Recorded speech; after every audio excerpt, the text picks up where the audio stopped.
Bonjour, donc je m'appelle Arielle Vergara.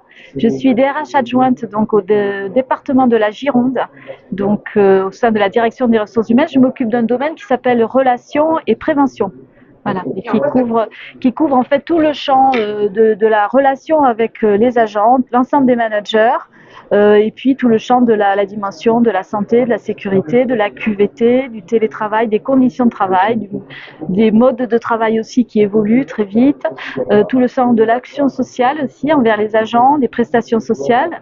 Et en fait, c'est tout cette entité qui permet justement de parler d'évolution et d'amélioration et qui intervient dans le champ large de la prévention et de la QVT.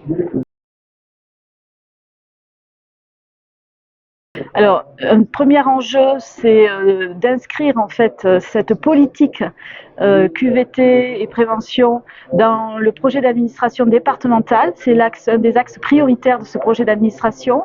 Donc, c'est d'avoir une lisibilité de l'ensemble de ces interventions en QVT qui va se décliner depuis le portage au plus haut niveau politique, puisque dans une collectivité, ce sont les élus aussi qui impulsent les politiques publiques et les politiques RH aussi, et ensuite qui va se décliner dans tout le corps administratif porté par le directeur général des services et surtout jusqu'à l'agent. Donc notre priorité, c'est à la fois d'avoir ce portage, ce qui est le cas très fort de cette ambition pour l'administration départementale, que l'exécutif s'engage et l'ensemble des managers s'engagent pour garantir aussi cette QVT et cette à la fois la sécurité, mais aussi les bonnes conditions de travail et la réalisation, l'épanouissement de chaque agent dans son métier.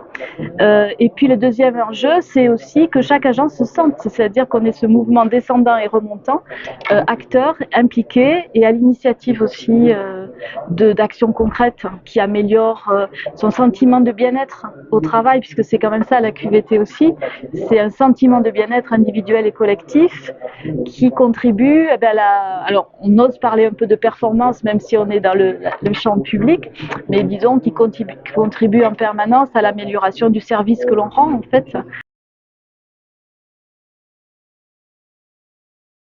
Alors c'est toute la question. Il faut à la fois donc travailler on est quand même sur des collectivités qui restent encore relativement verticales dans leur organisation. Donc c'est que mettre en place des comités de pilotage, mettre en place une comitologie, comme on dit, dans laquelle on va retrouver à la fois des élus, des managers, des agents et aussi des représentants du personnel.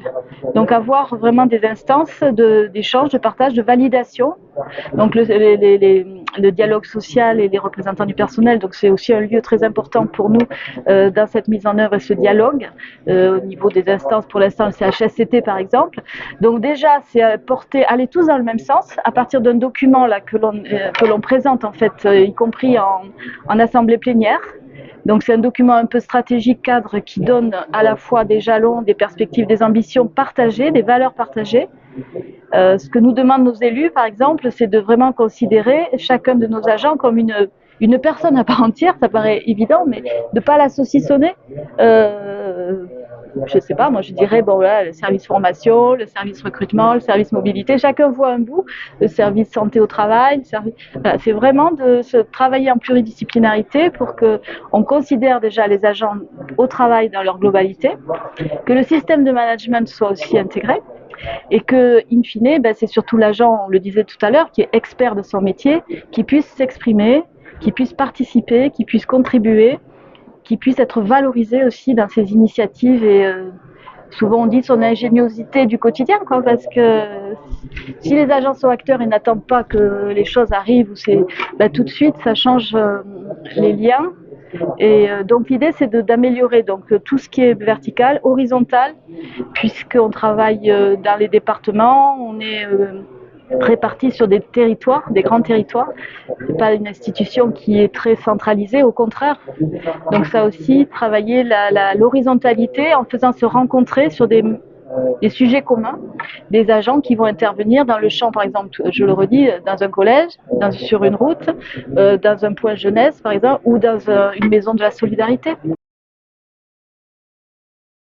On va inscrire une journée QVT où tout le monde sera investi dans ce champ-là.